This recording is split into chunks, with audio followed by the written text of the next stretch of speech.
study dito sa ating Heidelberg Catechism. At ngayon ay nasa Lord's Day 19 na po tayo na sinimulan natin 2 Sunday School na ang nakakaraan. Ang ating pinag-aaralan ngayon ay walang iba kundi ang patungkol sa One and Holy Catholic Church. Ulitin ko, One and Holy Catholic Church. Sa Tagalog, isa at banal na laganap na iglesia. Isa at banal na laganap na iglesia. Kinuha natin itong pag-aaral natin ito sa Heidelberg Catechism at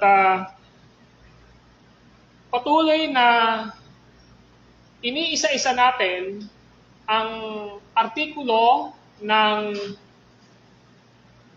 Apostle Creed na isinama dito sa Lord's Day 7 na kung saan ay tinawag itong Ebanghelyo ng ating Panginoong Diyos. Bakit ba siya tinawag na Gospel of God?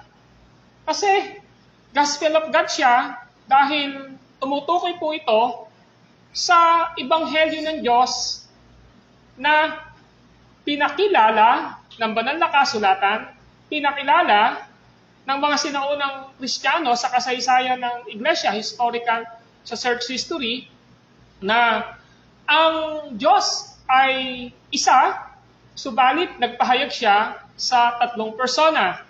Kaya yung Apostle Creed, ang tawag po dito ay Ecumenical Creed. Ano po ba ang ibig sabihin? Ito po ay tinatawag na kredo ng pagkakaisa ng mga totoong Kristiyano na naniniwala na mayroong isang Diyos sa 3 persona. It doesn't mean, hindi po dahil lang naniwala na mayroong isang Diyos sa 3 persona, totoong naniwala na dito sa one God in 3 person. Kasi especially when it comes to salvation, sa pagliligtas, dapat ang talagang basis lang natin o yung pinaka kinikilala lang natin na nagligtas sa atin ay ang Diyos. At yung Diyos na yon, na isa, ay nagpahayag sa 3 persona. Hindi na kailangan dagdagan pa. Katulad ng panahon ng 1500 na ito ay naisulat dahil itinutwid sana ng mga reformer, yung mga naunang reliyon, especially Roman Catholic, kasi naniniwala sila sa Trinity, pero hindi naman dalisay at puro na si Kristo ang tagapagligtas nila o ang Diyos ang tagapagligtas nila. Kaya nga, mauunawaan natin, meron silang mga dinadagdag na mga mediator o mediatrix. Nandyan si Mary, nandyan yung mga good works nila, nandyan yung indulhensya nila, napakadami, di po ba? So ngayon, ang dapat nating maintindihan lamang sa ating pag-aaral, hindi po porke na naniniwala sa isang Diyos sa 3 persona o yung sa doktrina na Trinity, kapag iisipin natin na kaisa natin sila, hindi. Dito pinakikita na dapat nating maintindihan na sa usapin ng salvation, malinaw dapat sa atin na ang Diyos Ama ang lumikha ng langit at lupa, at siya ang pumili bago pala langin ng sanlibutan ng mga taong ililigtas niya. At ang lahat ng pinili ng Ama ay tinubos ng ating Panginoong Jesucristo sa pamamagitan ng kanyang kamatayan sa cross. At ang lahat ng tinubos ni Kristo sa kanyang kamatayan sa cross ay ibo-born again ng banal na espiritu. So meaning, ina-attribute natin na ang lahat ng salvation na dinaranas natin ay gawa lamang ng isang Diyos sa 3 persona. Ang tawag diyan ay Covenant of Salvation. Ibig sabihin po, wala pong nagligtas sa atin kundi ang isang Diyos sa 3 persona. Ngayon gusto ko munang i-remind po muli kayo sa Apostle Creed. Sabi rito, sumasampalataya ako sa Diyos Amang makapangyarihan sa lahat na lumalang ng langit at lupa, at kay Jesucristong buktong na anak niya, ating Panginoon. na sa hiwaga ng Espiritu Santo ay pinanganak ni Birheng Maria, nagdusa sa hatol ni Poncio Pilato, ipinako sa krus, namatay at nililibing, bumaba sa dako ng mga patay. Sa ikatlong araw ay nabuhay na muli, umakyat sa langit at nakaluklok sa kanan ng Diyos Amang makapangyarihan sa lahat. Mula roon, paparito upang hukuman ang mga buhay at mga patay. Sumasampalataya ako sa Espiritu Santo, sa banal na iglesyang laganap, sa kapulungan ng mga taong pinanal ng Diyos, sa kapatawaran ng mga kasalanan, sa muling pagkabuhay ng katawan, at sa buhay na walang hanggan. Amen. Just to remind lang po, na pag-aralan na po natin dito sa Heidelberg Catechism kung ano ang kahulugan ng sumasampalataya ako sa Diyos Amang makapangyarihan sa lahat, na may lalang o likha ng langit at lupa o ng lahat ng bagay. Napag-aralan na natin yon kung ano ang distinctive na ginawa ng Ama sa pagiging Diyos niya, sa pag-create at sa pagliligtas niya, at sa pamamahala niya ng mundong ito. Ganun din naman, pinag-aralan na din natin ang Diyos Anak, na ang ibig sabihin po, pinakita natin na kasama siya sa paglikha ng Ama. At nakita natin na yung lahat ng pinili ng Ama, bago pala nang inasanlibutan, tinubos niya sa cross. Tapos, nakita natin, nasa ilalim ng anak, ng Diyos Anak, ang lahat ng kapamahalaan sa mundong ito. At napakarami pa. At ngayon, ay nandun tayo sa pag-aaral natin sa ang Diyos Espiritu Santo. Huwag po natin kalilimutan yung word na the Son, the God, the Son, the God, the Holy Spirit. Hindi ho sila tatlong Diyos, kundi sila ay isang Diyos, pero tatlong persona. Pinag-aralan natin yung pag-aaral natin sa Lord's Day 21, and again, ang pinag-aaralan po natin ngayon ay One and Holy Catholic Church.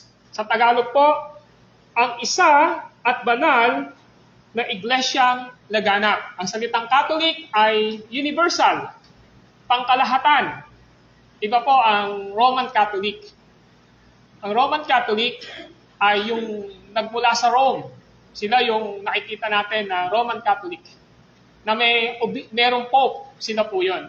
So, ang tawag po nun, nung wala pa yung Roman Catholic, ang tawag po ay Catholic. Ang ibig sabihin po, Universal Church.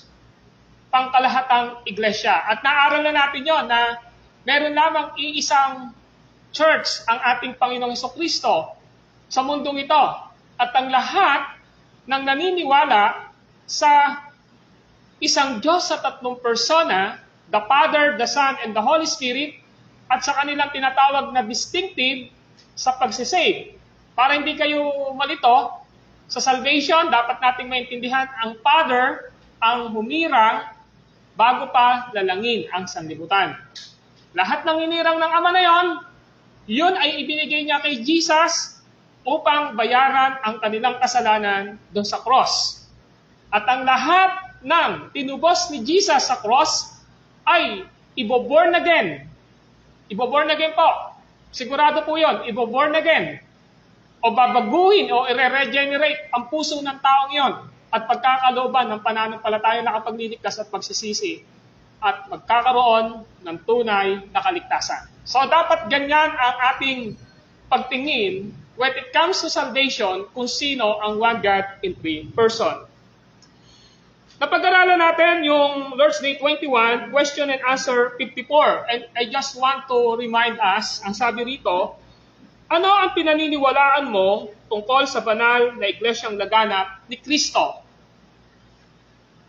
Ang sagot na ang anak ng Diyos, si Jesus Christ po, mula pa sa simula hanggang sa katapusan ng daigdig at sa pamamagitan ng kanyang espiritu at salita, ay kinakalap, pinagtatanggol, at inilalaan para sa kanya ang iglesia na kanyang hinirang mula sa sangkatauhan upang magtamo ng buhay na walang hanggan at sa ayon sa tunay na pananampalataya, ako'y buhay na bahagi ng iglesyang ito. Through your faith, Sa pamamagitan po ng iyong pananampalataya kay Jesus Christ, kay Kristo. Ang bawat isa na totoong sumampalataya na mayroong tinatawag na basic understanding and knowledge. Pag sinabi natin basic, yung pangunahing kaalaman at karunungan kung sino ang Diyos at kung sino tayo, at tayo ay nagtiwala doon, that is saving faith. At sino pinaka-object ng ating pananampalataya? Si Kristo. Si Kristo ang pinaka-sentro ng pagliligtas. Bakit? Siya po kasi ang namatay sa cross. Siya ang namatay sa cross, binayaran niya ang mga pinili ng Ama, at dahil namatay siya sa cross para sa mga pinili ng Ama, ang ibo-born again ng banal na Espiritu, yung mga taong yun. Kaya yung pinaka-sentro, visible na nakikita natin, na nag-save sa atin, ay walang iba kundi si Jesus Christ. Ngayon, after nating masave, what next? Ano po yung kasunod nito? Meron pong binibigyan ng diin ang Heidelberg Catechism. Binibigyan po ng diin. Ano ba yung dapat na maging kaisipan natin? Pakinggan nyo po dito sa question and answer 55. Ano ang pagkakaunawa mo sa kapulungan ng mga taong binanal ng Diyos? So, kung makikita nyo, ang tinatanong na ngayon, ano ang understanding mo, ang pagkaunawa mo sa yung quote, kapulungan ng mga taong binanal ng Diyos. Kapulungan. Pag sinabing kapulungan, this is the assembly. Ito ay isang grupo. Ito ay isang kalipunan ng mga mananampalataya. At yan ang definition po ng salitang iglesia. Ang salitang iglesia ay galing po sa Griegong salita na ekklesia, na ang ibig sabihin po sa English ay called out ones. Ano ang ibig sabihin? Mga taong tinawag mula sa kasalanan tungo sa kaligtasan. So, yan ang ibig sabihin ng salitang church. Yan yung ibig sabihin ng salitang iglesia. Kaya yung word the church, ang pinaka maiintindihan natin dito, ito po ay kapulungan. Kapulungan ng mga taong binanal ng Diyos. Mahalaga po yung word na binanal. Kaya nga, yung salitang binanal dito, kung bakit ganito yung pagkasabi ng Apostle Creed, na yung sa kapulungan ng mga taong binanal, hindi ho kasi pwede na ang kaligtasan ay nakabase sa pagiging miyembro lang natin ng isang iglesia. Dapat maintindihan niyo po, ang pagiging isang kaanib sa kapulungan ng mga taong binanal sa loob ng iglesia ay bunga lang po ito ng kaligtasan. Yun po ang totoo lang. So, ibig sabihin, bakit kasama tayo ngayon sa kapulungan ng mga taong binanal sa iglesia? Kasi po, niligtas tayo ni Kristo. Kaya kung iuugnay natin ito doon sa answer question 54, ang sabi rito, ang anak ng Diyos, si Jesus Christ, mula pa sa simula hanggang sa katapusan ng daigdig at sa pamamagitan ng kanyang espiritu at salita ay kinalap. So, yung salitang kinalap, yung mga pinili ng Ama, bago pa ilalang ang sanlibutan, bago pa mahulog ang kasalanan, ang tao, ang ginawa ni Jesus Christ, binayaran niya yung mga pinili niya ngayon doon sa cross. Tapos sinigurado sa atin na ang lahat ng pinili ng Ama na binayaran ni Kristo sa cross 2,000 years ago na, sa pamamagitan ng pagkilos ng banal na Espiritu sa mga taong pinili ng Ama. At narinig niya ang salita ng Diyos, ang Ebanghelyo ni Kristo. Ang sabi ng ating pinag-aaralan, siguradong yung taong iyon Yung taong iyon ay makakalap. Pag sinabing kinalap, maisasama. Pag sinabing maisasama, titiyakin na maililigtas. So, ibig sabihin, lahat ng pinili ng Ama, lahat ng tinubos ni Kristo, sinisigurado ng ating pag-aaral ngayon na yon ay maliligtas. Mabibilang siya sa tinatawag na kapulungan ng mga taong dinanal. Kaya yung salitang kinalap, kinolekta, makukolekta siya, makakasama siya. Hindi ho pwede na ang isang makasalanan na hinirang ng Panginoon ay hindi makakalap, hindi siya matatawag. Kailangan siyang makalap, kailangan siyang makasama sa kalipunan ng mga taong dinanal. Anong ibig sabihin nito? Ang una dapat na ma-experience ng isang taong makasalanan, maligtas muna siya bago siya maging kasama sa kalipunan ng iglesia. Meron pong simbahan, laging sinasabi, kahit di mo maintindihan, basta sumampalataya ka, bahala na yung church na maligtas ka. Yan yung paniniwala ng Roman Catholic. Kaya kahit na po, hindi sumasampalataya, hindi malinaw ang understanding sa gospel, sa pananampalataya ng mga member, dahil kabilang sila o miyembro sila sa Roman Catholic, ano yung nangyayari ngayon? Ang kumakargo sa kanila, nananagot sa kanila, ay yung mother at yun yung church. Kaya, ang turo ng banal na kasulatan, bago ka maging kasama sa kalipunan ng mananampalataya, dapat meron kang basic understanding ng gospel. Alam mo dapat yung one God in three person. Kaya ang sabi nun, kakalapin. Pag sinabing kalapin, tatawagin yon. Maliligtas yon sa pamamagitan ng kanyang salita at ng espiritu ng ating Panginoong Jesucristo. Tapos yung taong iyon, pinagtatanggol ng Diyos. Iniingatan ng Diyos. Yung kalipunan ng mananampalataya, iniingatan ng Diyos. Tapos, sinasabi rito, dahil ito ay nakalaan para kay Kristo. Ang church po ay typology po ng asawa ng ating Panginoong Jesucristo. Ibig sabihin po, talagang iniingatan niya ito, pinagtatanggol niya ito laban sa gawa ni Satanas, laban sa gawa ng takbo ng sanlibutan ito, laban sa gawa ng laman, laban sa maling aral, laban sa mga sino man tao na pwedeng magtangkang sirain ito. Pinagtatanggol ito ng ating Panginoong Jesucristo. Kaya, yung question 55, ano sabi ron? Ano ang pagkaunawa mo sa kapulungan ng mga taong binanal ng Diyos? Ngayon, ang tanong natin, yung bang salitang binanal ng Diyos, kaya nga salita, binanal ng Diyos hindi tayo yung nagpabanal sa sarili natin. Binanal tayo ng Diyos sa pamamagitan ni Kristo na ating pinapanampalatayanan. Pero ito sagot. Dalawang bagay. Una, na ang lahat at bawat isang sumasampalataya bilang bahagi ni Kristo ay kalahok ni Kristo o niya, pati na sa lahat ng kanyang kayamanan at kaloob. Now, tingnan nyo pag sinabi mo na ikaw ay kasama sa kapulungan ng mga taong binanal ng Diyos, ng church, ng iglesia, dapat sumpalatayanan mo na ikaw ay bahagi ng katawan ni Kristo. Amen po ba?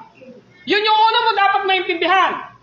Bahagi ka ng katawan ni Kristo. Kaya totoo yun, hindi ho pwedeng pag sinabi mo na born again ako, binorn again ako ng banal na espiritu. Pag sinabi mong niligtas ako ni Kristo, pag sinabi mong hinirang ako ng Diyos Ama, hindi mo pwedeng sabihin na hindi ka bahagi ng kalipunan ng mga taong binanal. Ibig sabihin, you are part of Christ's body. Bahagi ka ng katawan ni Kristo. Kaya dito, pwede nating maisip ngayon, bahagi ba ako ng katawan ni Kristo? Bahagi ba ako ng isang local church? Bahagi ba ako, miyembro ba ako ng kalipunan ng mga taong binanal ng Diyos? Maraming pwedeng magsabi, at naririnig ko yon, ay dati akong born again eh. Hindi ko totoo yun. Ang isang totoong na born again, ang isang totoong sumampalataya kay Kristo, ang isang totoong naligtas at binanal ng Diyos, tandaan niyo po, ang buhay po niya ay nakasentro kay Kristo at ang buhay niya ay nakasentro sa katawan ni Kristo. Asan ba yung katawan ni Kristo dito sa lupa? Asan po? Sa local church. Sa local church. Kaya, madiin ko pong itinukorek yung mga ganong kaisipan. Na once na ikaw ay totoong naligtas, once na ikaw ay totoong binanal ng Diyos, meron kang commitment sa local church. Amen po ba? Pag sinabi kong commitment, meron kang pagtatalaga ng sarili mo sa isang local church. Hindi mo pwedeng wala. Kasi bahagi ka ng katawan ni Kristo. Kaya ang sabi rito, lahat ng bawat isang sumampalataya, bawat isa kung totoong sumampalataya, kaya dito, kinukorek hindi porke yung nanay mo born again, yung lola mo born again, kahit hindi ka na mag-commit ng buhay mo sa Panginoon, o kaya naligtas ka sa loob ng simbahan o sa local church, mali po yun. Ang ginamit po rito, bawat isang sumampalataya. Bawat isa. Meron po akong narinig na isang paniniwala, kahit yung mag-asawa sila, ang sabi, nung isang asawang lalaki, ang sabi, inaaya siya lagi ng kanyang asawa na magsimba. Ang kasabi-sabi kahit di na ako magsimba, total iisa naman tayo parang nandun na rin ako. Mali po yun. When it comes to salvation, when it comes to our accountability and responsibility, as the fruit of our salvation, sa pananampalataya natin kay Kristo, individual po ang accountability and commitment natin sa Panginoong Diyos. Amen? Hindi po porke ikaw na babae ay ligtas, yung asawa mo, ligtas na, hindi po totoo yun. Ang salvation po ay individual. Hindi po pwedeng ligtas yung nanay mo, sasabihin ng anak, parang ligtas na rin ako. No! Ang ginamit po rito, bawat isang sumampalataya. Dapat nga maintindihan natin, yung bawat isang sumampalataya rito, kasama dapat yung mga members of our family. O yung punto natin dito. Ngayon, yung lahat na yon, ang sabi rito, bahagi sila ng katawan ni Kristo. Bahagi. Kaya nga sabi rito inilahok. Ano ba ibig sabihin na nilahok? Sa Tagalog, isinahog. Di ba? Ilahok mo nga yan. Isama mo nga yan. Inilahok. At ang ibig sabihin po rito, kung tayo ay kasama sa katawan ni Kristo, hello? Ang sabi rito, binigyan niya tayo ng kaloob. Yung kaloob na yon, yung gift na yon, ang sabi doon, kayamanan yon. Treasure. Hindi po ito kayamanan ng pera, Hindi siya kayamanan ng pera, hindi siya kayamanan ng material, hindi po. Ito po ay kayamanang espiritual na kaloob ng Diyos. Ang sabi po ng Roma 8:32, pakisundan po ako, Roma 8:22. Ang sabi po ng Roma 8:22 ay ganito. Roma 8:32.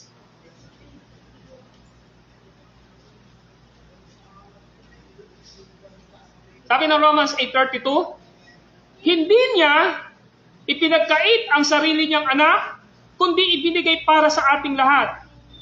Kung naipagkaloob niya sa atin ang kanyang anak, hindi ba niya ipagkakaloob sa atin ang lahat ng bagay kasama ng kanyang anak?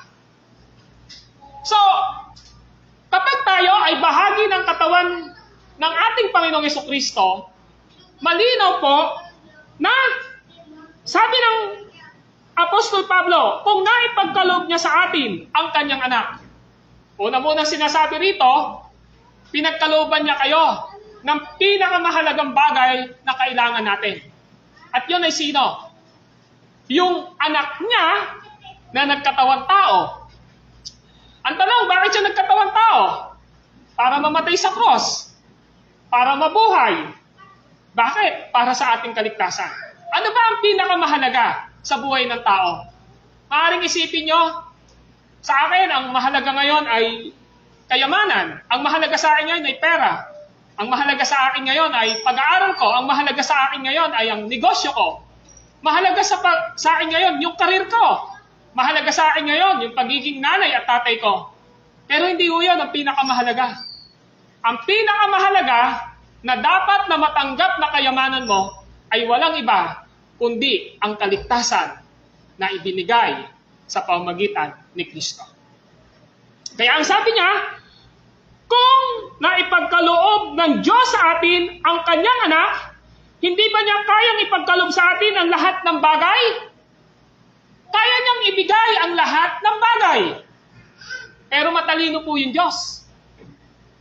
Pag sinabi natin lahat ng bagay dito, ang unang binabanggit dito, spiritual blessing. Kasi bakit?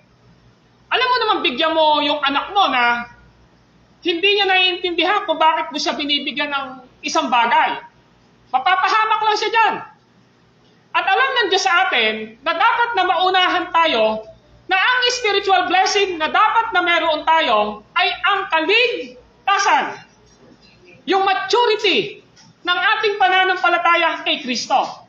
Yung lahat ng bagay na ito, hindi po ito yung nasa isipan ninyo na lahat ng hingin mo sa Diyos, ibibigay niya.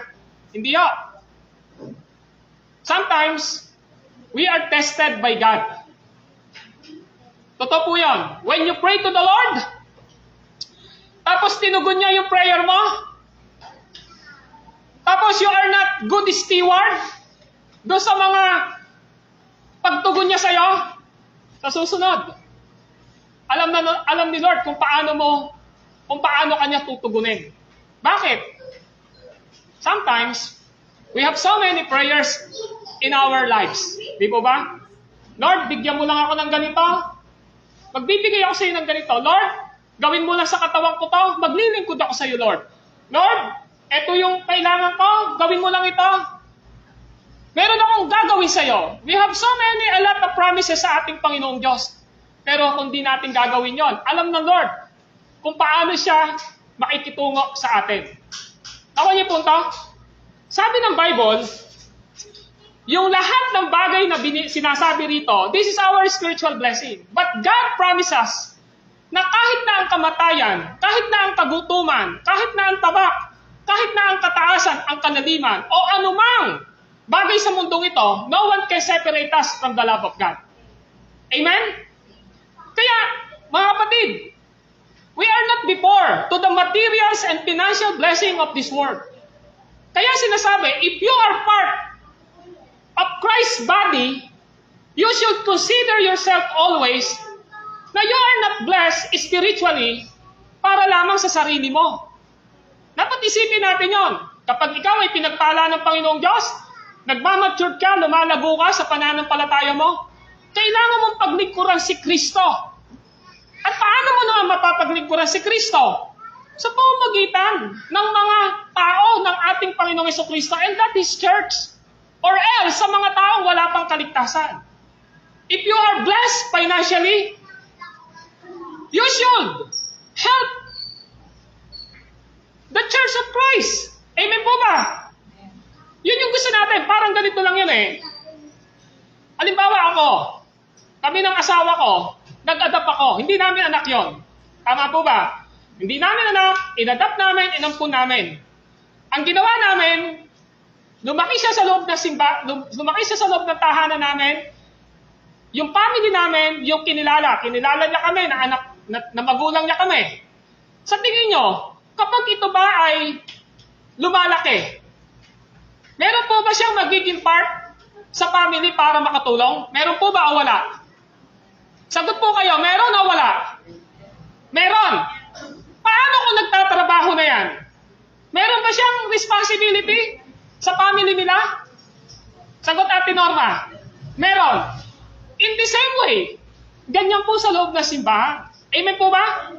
Kaya ka, nilagay ng Panginoong Diyos na bunga ng iyong kaligtasan, na binanal ka ng Diyos dahil kay Kristo at bahagi ka ng katawan ni Kristo, hindi para lang po tayo ay magsabi sa sarili natin na mamumuhay ako ayon sa kagustuhan ko.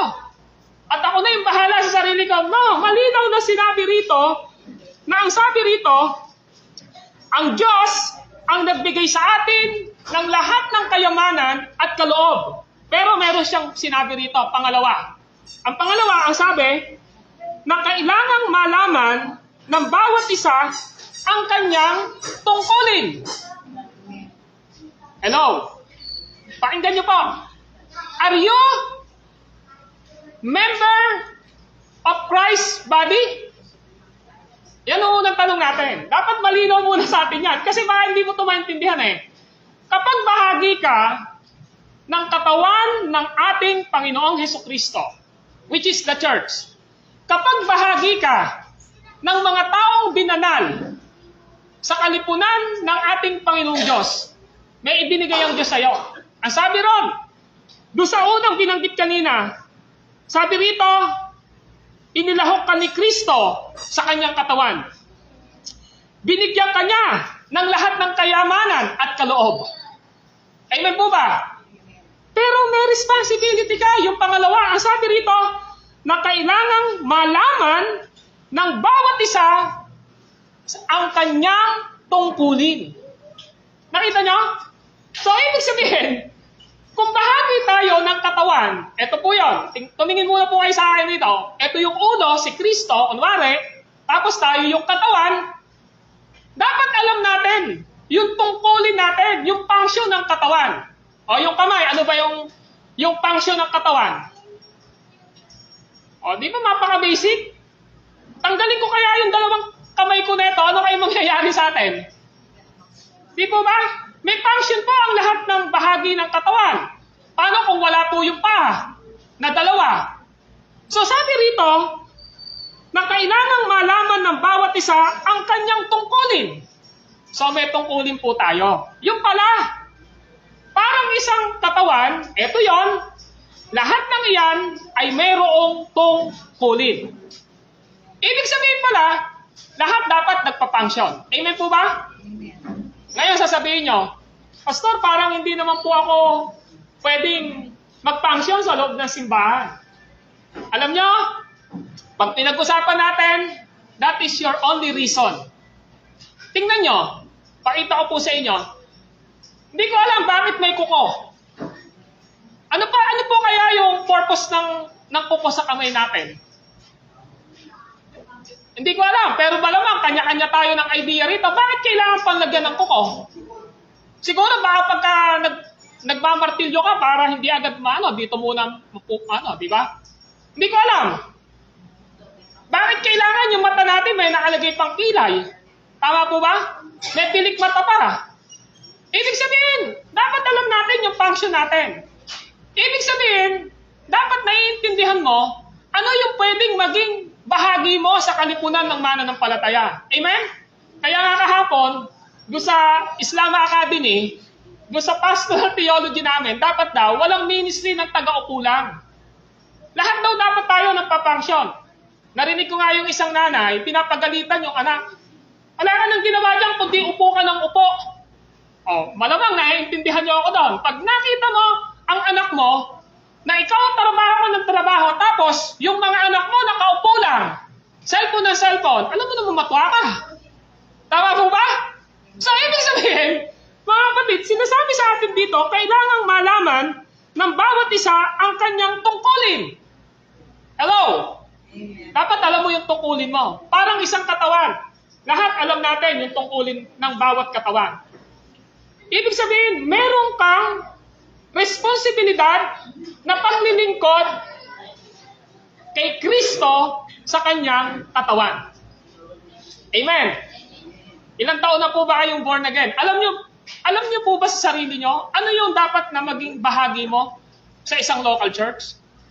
Pag-aaralan natin yan, yung mga kaloob na binigay. Bibilisan ko dito sa Roma para makita niyo, para magka-idea po kayo. Sa Book of Romans, ang sabi po rito sa chapter 12, verse 6, eto po, yamang mayroon tayong mga kaloob na magkakaiba. Different gift po, meron tayo. Ayon sa kagandahang loob ng Diyos sa atin. Gamitin natin ang mga kaloob na yan. Gamitin natin ang mga kaloob na yan. So ginagamit siya, hindi po pwedeng hindi gamitin. Ang sabi rito, kung pagpapahayag ng kalooban ng Diyos ang ipinagkaloob sa atin, ipahayag natin ito ayon sa sukat ng ating pananampalataya. Kung paglilingkod, maglingkod tayo. Magturo ang tumanggap ng kaloob ng pagtuturo. At mangaral ang may kaloob na pangangaral. Kung pag-aabuloy, mag-abuloy ng buong kaya. Kung pamumuno, mamuno ng buong sikap. Kung nagkakawang gawa, gawin ito ng buong galak. Maging tunay ang inyong pag-ibig. So, bakit natin ito ginagawa? Because of our love. Not only that, in the book of 1 Corinthians, meron pa rin po. So, ibig sabihin, you should know your gifts and talents. Sabihin natin, talent o skill, yung mga nandito na tumutugtog. Alam nila yon. Kaya sila tumutugtog, yun ang ibinigay ng Diyos sa kanila para paglingkuran nila si Lord every Sunday to accompaniment itong mga bagay na ito ng instrumento to worship God. Pag sa song lead, napakarami po natin pwedeng gawin sa church. Kung meron na po mag-ooperate doon sa music ministry, sa natin, sound system, hindi na po ako yun. Ako pa rin po Baka pagdating ng panahon, mas marami akong reward sa inyo. Di po ba? Ibig sabihin, nakikita niyo po ba yan? Nakikita niyo po ba yan? Every Sunday, ako yung nakikita niyo na nag-aayos ng mic. Ako yung nakikita niyo na nag-ooperate doon. Bakit di natin isipin? Baka yun yung ano ko Pwede akong maging bahagi every Sunday sa ganung gawain. Tama po ba?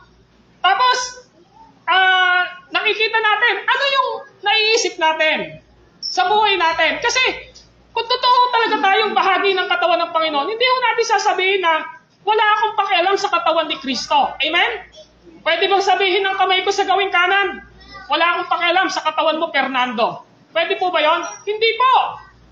Amen po ba? As one body, we should know sa buhay natin ano ang dapat na maging kakayanan natin sa paglilingkod sa Diyos. Kaya malinaw na malinaw sa ating pag-aaral na kailangang malaman ng bawat isa ang kanyang tungkulin. Kaya ang tanong ko ngayon, sa tingin mo, ano yung pwede mong maging bahagi sa gawain ng Panginoong Diyos? Isipin mo every Sunday, pakinggan nyo po, medyo mga 5 minutes pa. Every Sunday, ang mga nagpa-function after ng hapon, pakinggan nyo po, iilan lang po. Iilan lang po. Sister Leonie, kasama po siya, si Sister Virginia, Sister Antonia, Sister Girly, Sister Norma, si Kuya Alex, tapos ako. Ang ilan yung pupuntahan namin? Mallorca, tsaka Mangino. Naisip niyo po ba yon? Na bakit kaya sila naglalagay ng oras, nagpupunta sila sa mga gawain, pero bakit ako hindi ko yun magawa? Naisip niyo po ba yon? Hindi ko natin pwedeng sabihin hindi natin kayang gawin yon. Ang totoo po, siguro this is the time to discover kung ano ang pwede mong gawin sa gawain ng Panginoon. Kaya ang sabi rito, na kailangang malaman ng bawat isa ang kanyang tungkulin. Hindi lang basta malaman, kundi may kagalakan. Huwag na po kayong maglingkod sa Lord kung wala po kayong kagalakan. Amen po ba? Kung nasa isipan mo,